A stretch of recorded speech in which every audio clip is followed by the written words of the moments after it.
All right, this is Clint from the Doorway too, hanging out with a couple of members from Brume. Really do appreciate you guys doing it on a Monday night for me. That's really cool. Um, Again, thank you for doing it. Really been digging the last two records specifically. I kind of went back and dug into your older stuff as well too, but the last two records I've dug for quite a well, the new one for a little bit, but the one before that for a while. So why don't you take a few minutes and kind of just introduce yourselves, what you do in the band, and talk a little bit about the history of the band. My name is Jordan Perkins Lewis. I am the drummer for Brume. My name is Susie McMullen. I am the bass player for Brume and the singer. That works. You want to give a little bit of history for folks that may not know you a bit at all, or if not, we can just start into the questions. Yeah, we are mythical creatures that, flew down from, swam up. These are my gills. Yes, swam up from a whole different world that exists at the bottom of the ocean. You don't know this, but if you keep swimming down there, you go from, it goes oxygen, water, oxygen, water. And so we're like that second layer right in between the ocean and the other ocean. And we swam up and we were like 10 years ago. I was like, whoop, whoop, whoop. And you were like, blub, blub, blub. And then we thought, whoop. And so we've been doing it for 10 years and kind of like doing whatever we want, having a good time. You develop a pretty awesome long-term relationship when you're in a band. It's like, being married for 10 years. I think we've literally seen each other every Monday, which to us, Monday night's like our sacred day. Yeah, it's our sacred night. This is when we get together. Every day for the last 10 years, probably every Monday, unless something comes up. So, I've been writing music and playing all over the world together since. It's been nothing but fun. Cool. That's awesome.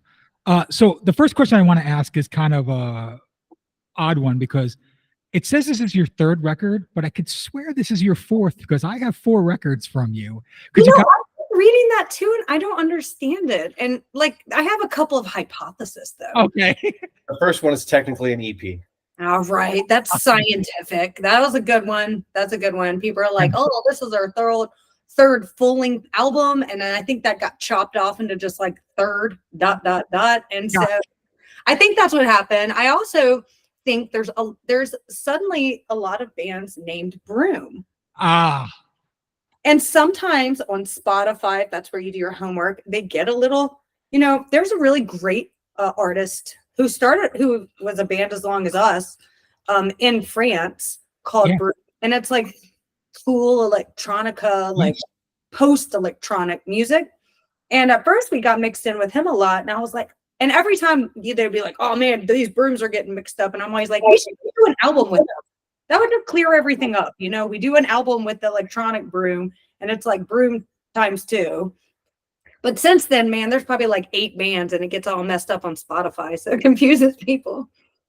Fair enough. I'll take the EP as being 3 in an EP. There you go. That's for the win. Yeah, I love it. Yeah. So awesome. So I kind of want to talk about the current 2 records a little bit more than the earlier 2.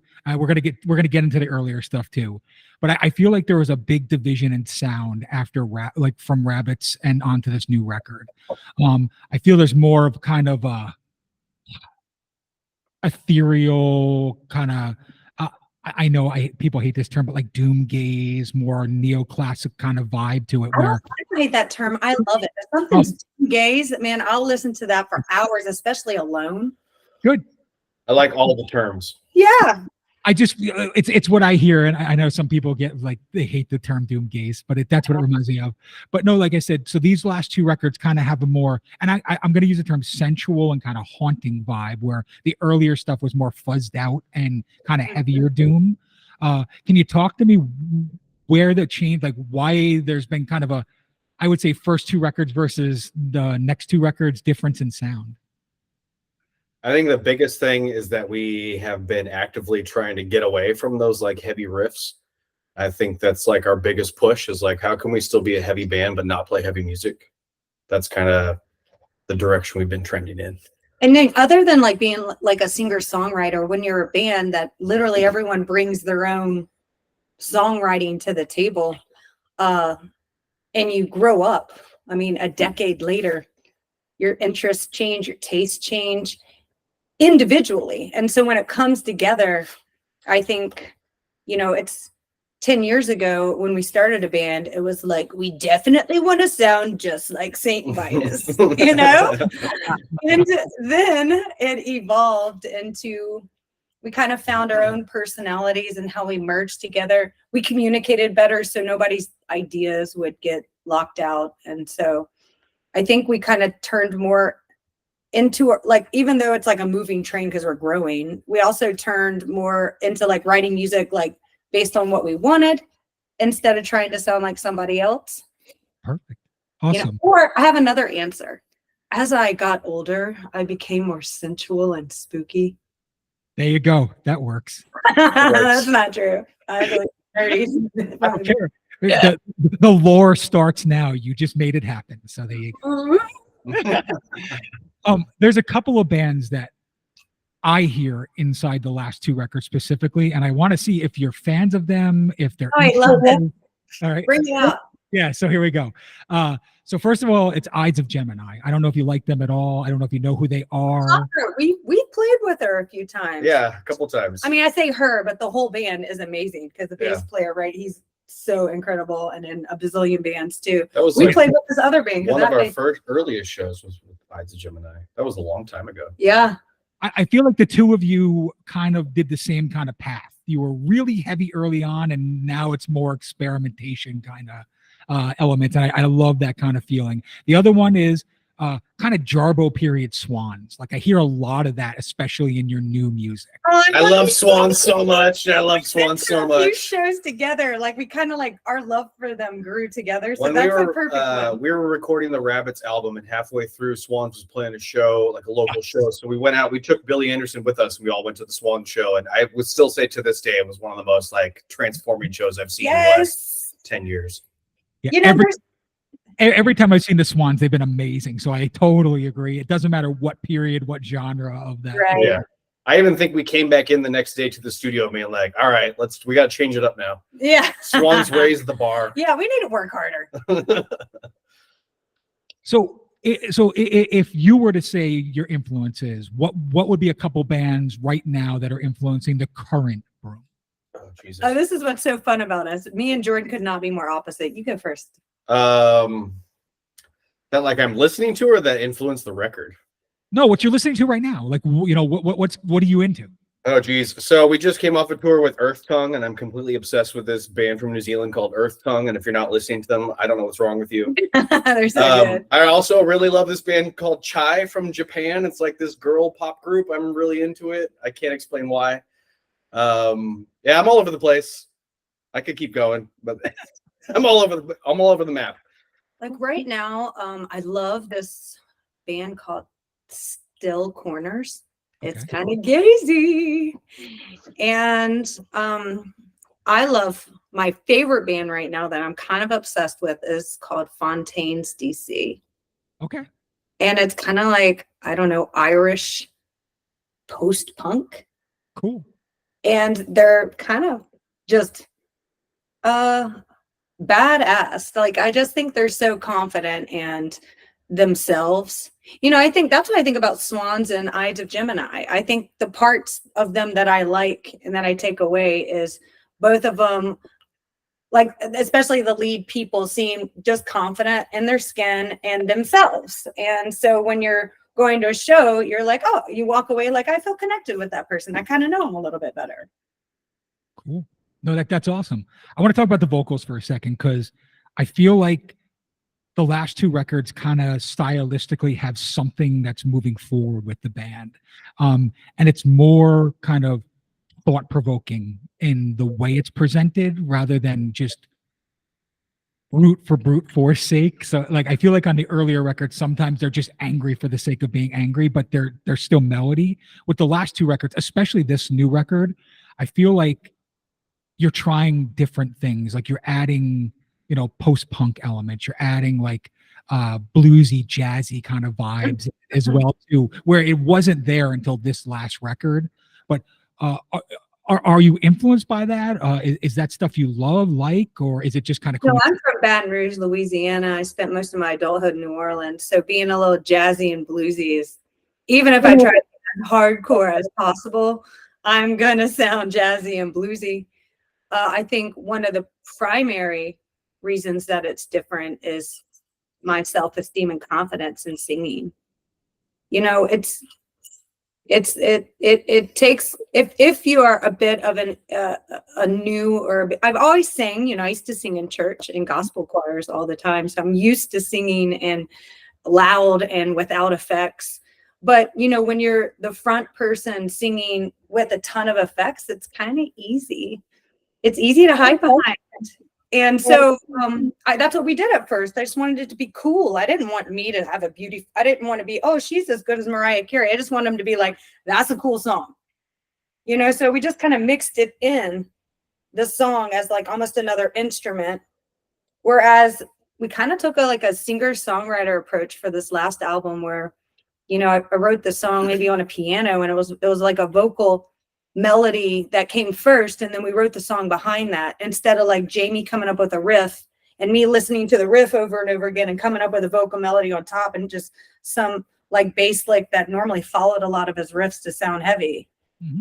We kind of went away from that, and instead like singer-songwriter wrote the song and then built around it and edited it to like make it cooler or not boring and fun and have more like pockets of like ambiance. And we did a lot of takeaway, you know, slimming it down to make it real clean and just pick out the things that matter the most. And it was kind of nice because then Jackie would come on top and Jackie's a cellist, she would do like a counter melody to my vocal melody.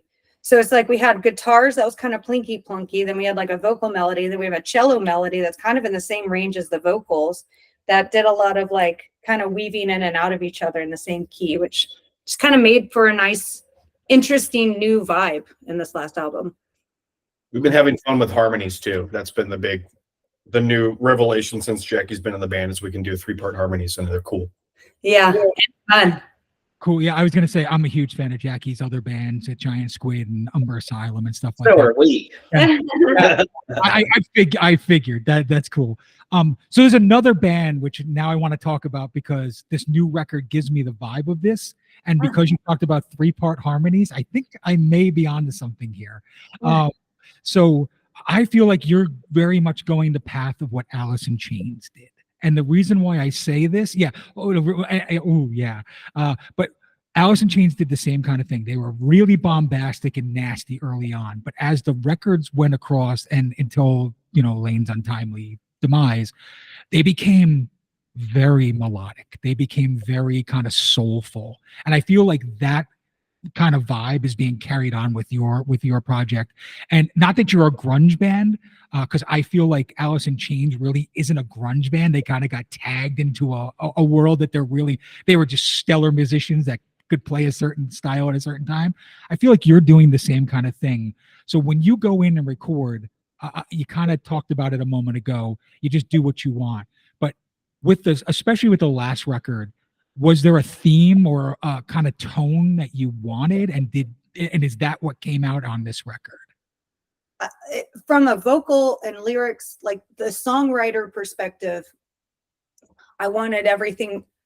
I was specific about wanting things to be story, like how Dolly Parton writes songs, or how most like folk write songs. I wanted it to be a story. Like you have character development. You start like with the scene, and you're there with that person, even if it's like one of our songs is called Faux Savior. That character is literally a woman who falls in love with a cult leader, like her perspective.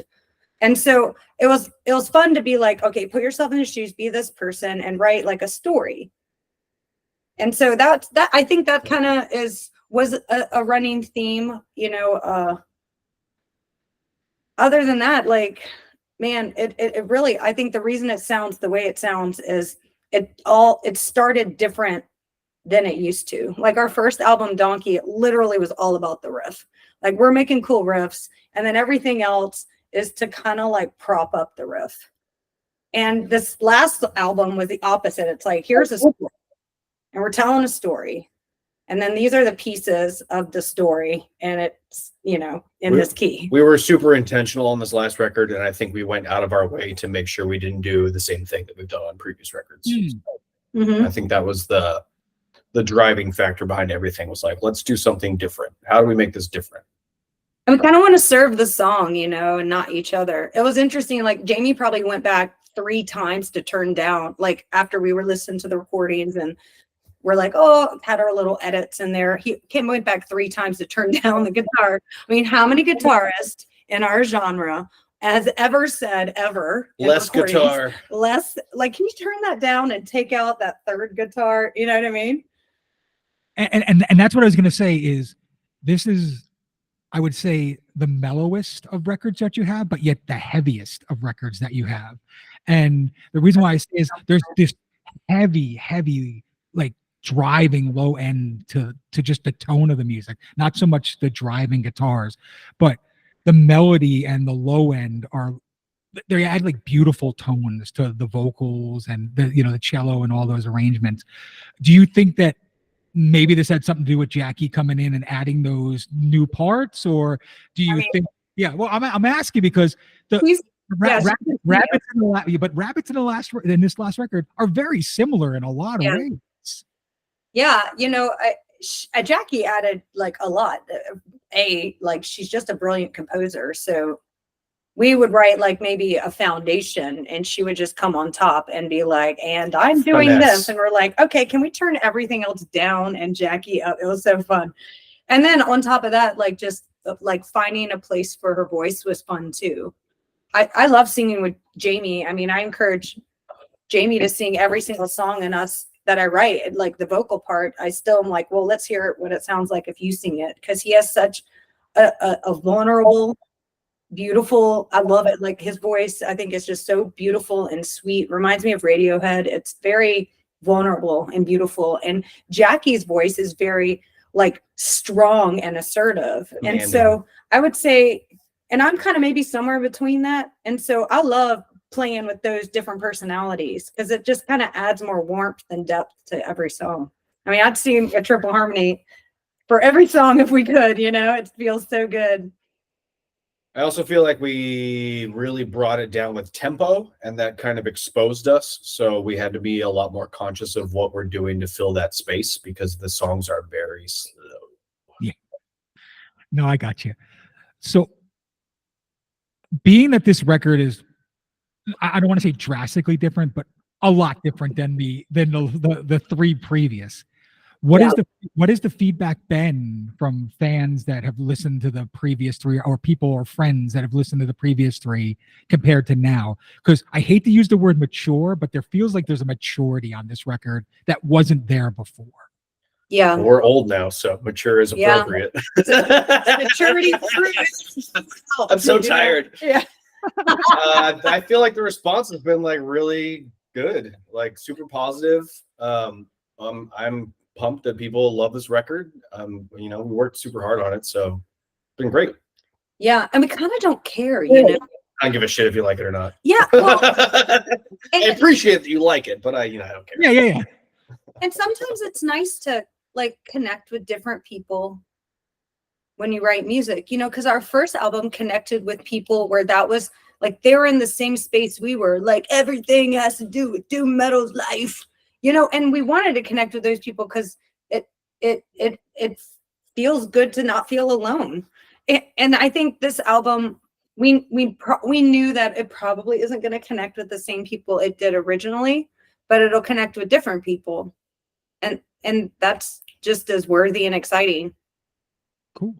People are more in touch with being vulnerable and sensitive, and maybe have come to the conclusion that they're actually not that cool, but they're real sensitive. That's me. Yeah, it's not him.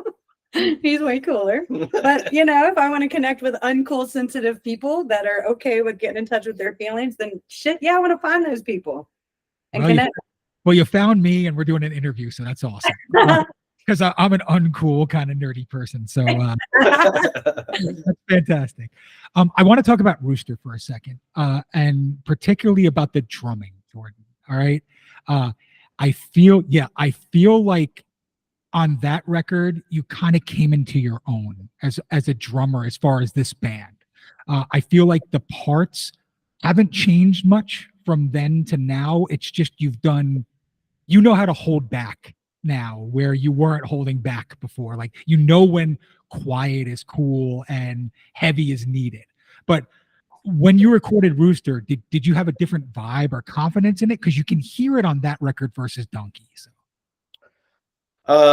They let me do whatever I want, so I just got away with as much as possible. And then on the last two records, it's been like my notes have been do less. What if you do even less? What about even more less?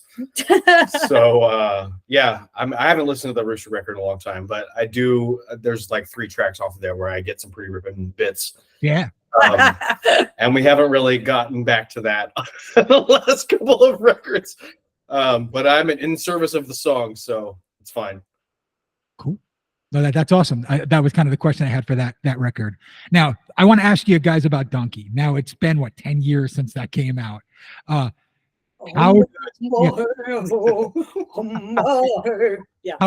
does 10-year forward Brume feel about it versus when you made it? Like, do you still like it? Do you feel like it's not like it was just you guys starting out, or is it still something you're super proud of? Oh, I'm super proud of it. I'll never not be. I'm proud of everything we've ever done. Yeah. Cool. I mean, when we play it, or if I listen to it in my headphones, I'm literally like 10 years younger. I'm listening to it. I'm like, oh my God, I know that's Susie. We still play Help Me Out almost every set. Like, those songs still make it in there. Shadows is still super popular online. Mm-hmm. People like that record. So, you know what? The lyrics are a bitch, though. If you write lyrics 10 years ago, and like, let's say it's about something you're working on, and then you listen to it and you're like, son of a bitch, I am still working on that. That makes a lot of sense. So turning the page a little bit and going into some different kind of questions. These are going to be a little more thinkers for you guys. Sorry, I know you've just got done practicing and all, but like these are going to be a little bit more thinking questions. There you go. So live versus recording. If I was to come see you live, how would you say it's different than me listening to the current record or the last record? If I was going to come see it, well, you'd have a really good time. We would make sure of it. You get to hang out with us after the show. Right. I don't know. When you get to be perfect when you record. Yeah, we don't play carbon copies of the songs, that's for sure. They're gonna fluctuate probably from set to set. And you get to be not perfect when you perform. I think we're definitely a band that vibes on shows more than we are about being like a technically proficient band. So if it's more of like a banging punk rock show, we're gonna be a little looser and a little louder. And if it's like something that's a little more intimate and we're all feeling it, then we're gonna be a little tighter and we're all gonna feel it together. Yeah, agreed. I couldn't agree more. That was a good one. Thanks, beer.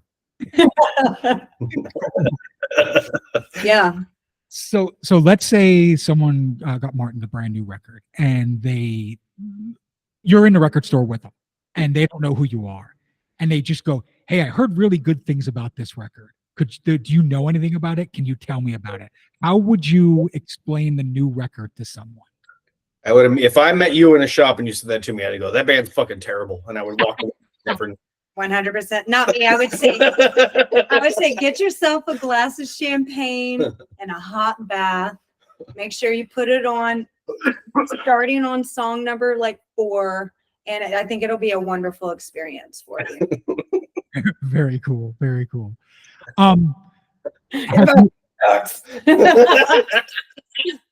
would absolutely love you, Jordan, to come when I said, "Hey, what do you think about it? This sucks." And then like an hour later, I go home, look at the album, and I'm like, wait a minute, he's in the goddamn band. Like, what is going on? We play so many shows where I'm just drinking with randos at the bar, and I'm like, "Oh, hold on, I'll be right back." And then I go up and play the show, and then come back afterwards. It's awesome. So have you gotten any feedback or any commentary about the new record that kind of shocked you so far that you weren't ready to hear? Positive, negative, I don't care. I love always hearing both sides of the picture. We kind of expected people to be like, "This isn't metal," and like because it's kind of not. And We didn't. You know, I would say one of the most exciting. We've gotten a lot of reviews that are just like, yeah, man, this one that was heavy. I actually had to listen to it and like I couldn't listen to the whole album at once. I had to like take a break because I was like emotionally distraught. But one guy I loved his interview. I should get his name too and give him a shout out. But I loved his review because he was like, I'm into hardcore music and I just thought I was going to hate this because like I just kind of hate everything that's not metal because most people suck. And I was like, agreed. Okay, so far I agree. And then he's like, but I hate that I liked it. You know, and that it was like sensitive and it was like heavy in a different way. And it wasn't the hardcore way that I would have like not even given this a chance a few years ago. But I think I've grown into being like giving it a chance and I'm kind of glad I did. And I just love that response because that's kind of who we are. Like we've always been like not quite fitting in and, you know, angry at mankind. And some of that is a result of why we're probably in like the punk and metal scene because we found our tribe. And then we almost like abandoned the tribe with like this sensitive, sweet music. And I kind of was like, I wonder if people are going to go on this journey with us or if they're just going to be like, fuck you, you're not hardcore anymore. You know, and so when I was like, well, that's how I am. I am so connected. Reviewer, call me. Let's have a beer. Nice. We didn't abandon you. I will say there's like a couple of tracks that people are like starkly divided on. So the reviews that are like, I fucking love this track. This is the best thing I ever heard. And then you get another review and the guy's like, why the fuck is this on the album? This is hot dog shit. And so seeing that dichotomy has been really fun. The overall, I would say that people's responses to the record have not been what I've expecting them to be. They're people are like having visceral responses, which is great. That's all I can really ask for. So cool. Yeah, I was gonna say like when I explain the record to people, and one of my friends, Adam, we've been friends for about 10 years now, and we both make music. We're signed to the same record label, and we live like 1,000 miles apart, and we're like brothers. But I told him, you got to listen to this Brume record, and he's like, okay.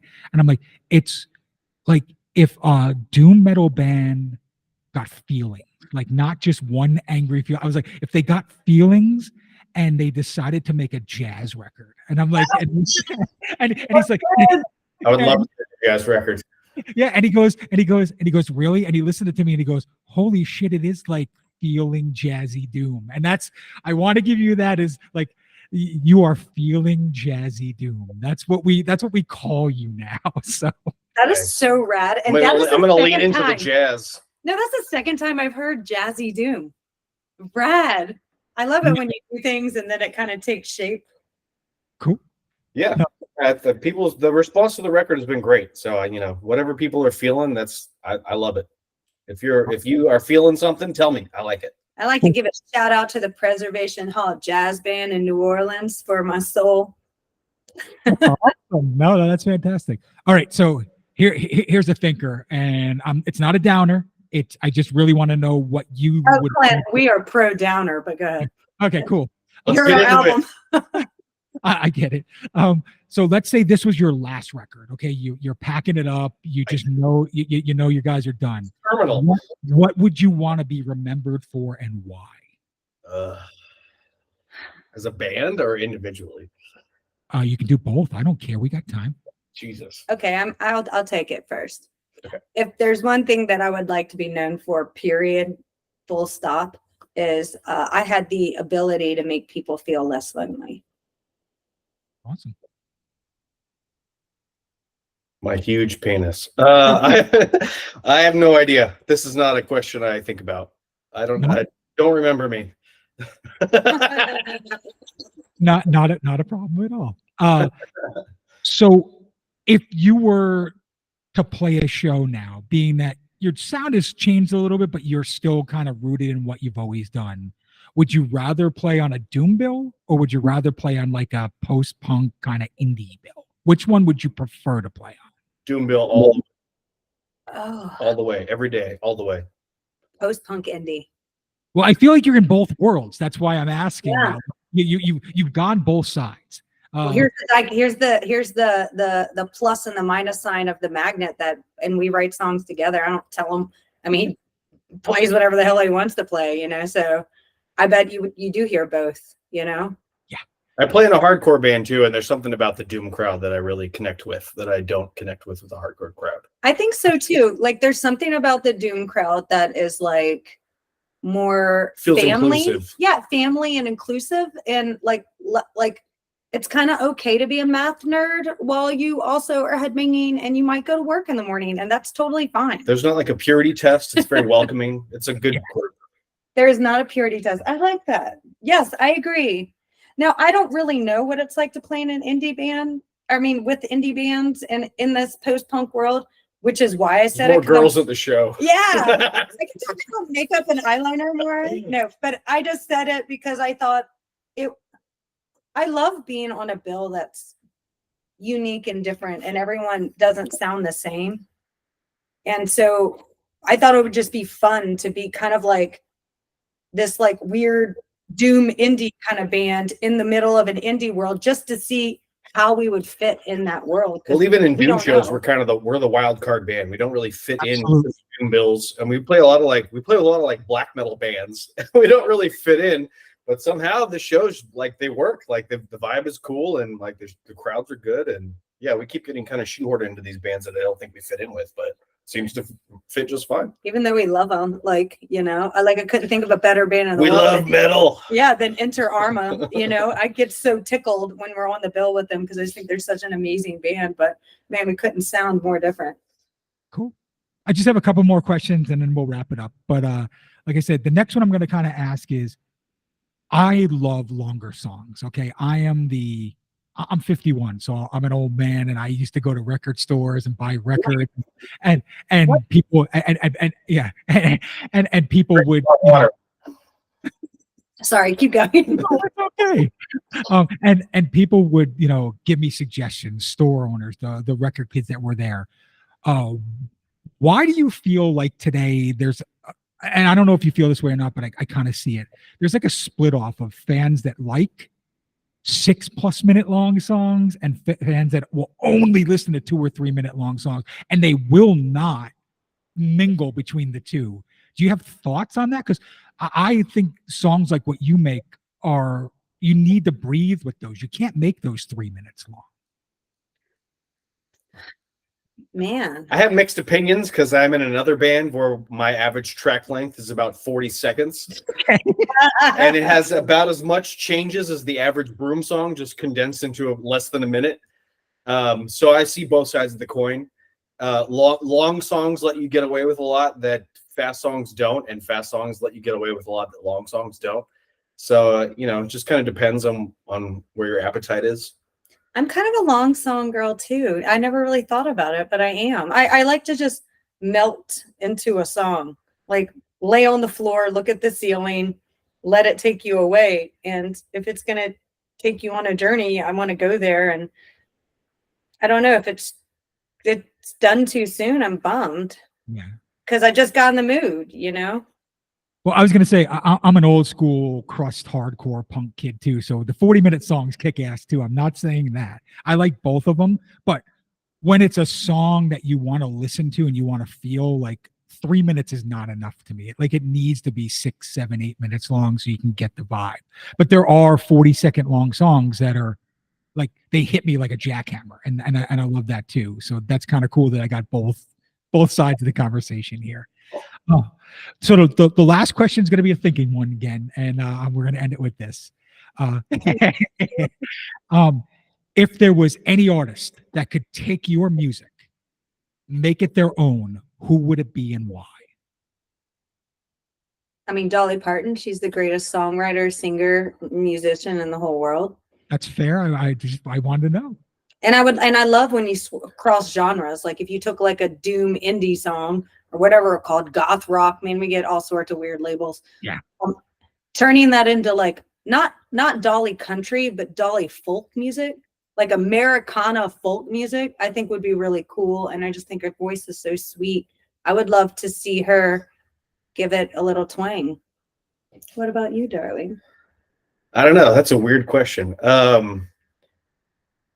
I would like to hear like something just way out of left field, like Steep Canyon Rangers, or like what's that Zydeco band that you like? Oh my God. The Bayou City Ramblers. Yeah, Bayou City Ramblers. Something like that, where it's just completely out of left field is what I would want to hear. That's cool. Because my immediate reaction was like, Melvins. I want to hear Melvins play my songs. But do I really? No, I don't. No, I'd be like, that's such a much better Yeah, it's like, idea. oh, we're exposed. We're terrible. They're so much better. Hey, if Buzzo wants to make some music for you, I'm never going to say play no. a song on the piano. That's what I want to hear. But it's never Cool. gonna No, awesome.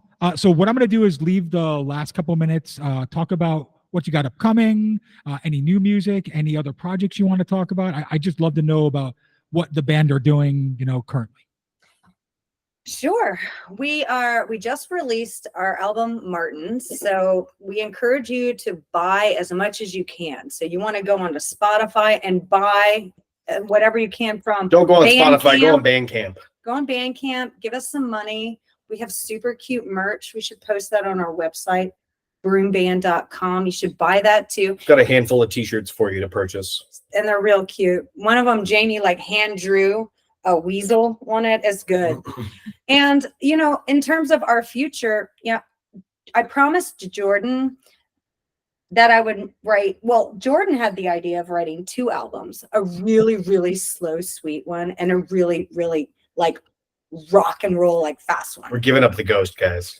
And so that is what's coming in our future. Our next 2 albums would probably, I don't know if it's going to be 2 or whatever. He gets to decide that. All I know is like, I'm excited about, I can always write slow, sad songs. I mean, it's natural, but I'm excited. I think I'm going to write for the first time in my whole life. And my mom would be so happy because I've always just written sad songs.